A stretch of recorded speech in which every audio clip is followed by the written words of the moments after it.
अस्सलाम वालेकुम। SM news के साथ मैं हूँ इश्तियाक। खबरों का सिलसिला बढ़ाते हुए खबर शामिल करते हैं गुजरांवाला से। City police officer Sarfaraz Ahmed Falki के अहकाम के पेश नज़र जुराइम पेशा अनासर के खिलाफ क्रैकडाउन जारी। थाना मॉडल टाउन पुलिस ने शहरी से 15 लाख रुपए छीन कर फरार होने वाले 3 कस मुलजमान को गिरफ्तार कर लिया। शहरी मुबशर ने एक निजी बैंक से 15 लाख रुपए निकलवाकर दूसरे बैंक जमा करवाने गया तो एक कस मुलजिम ने उसका ताकुब किया। 2 कस मोटरसाइकिल सवार नामालूम मुलजमान ने असला के जोर पर शहरी से 15 लाख रुपए छीने और फरार हो गए। गिरफ्तार मुलजमान की शिनाख्त वकार मोहम्मद शाहिद और कामरान के नाम से हुई।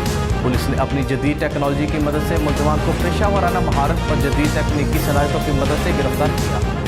DSP मॉडल टाउन नवाज सियाल ने मुलजमान से बरामद नकदी मदई मुकदमा के हवाले कर दी।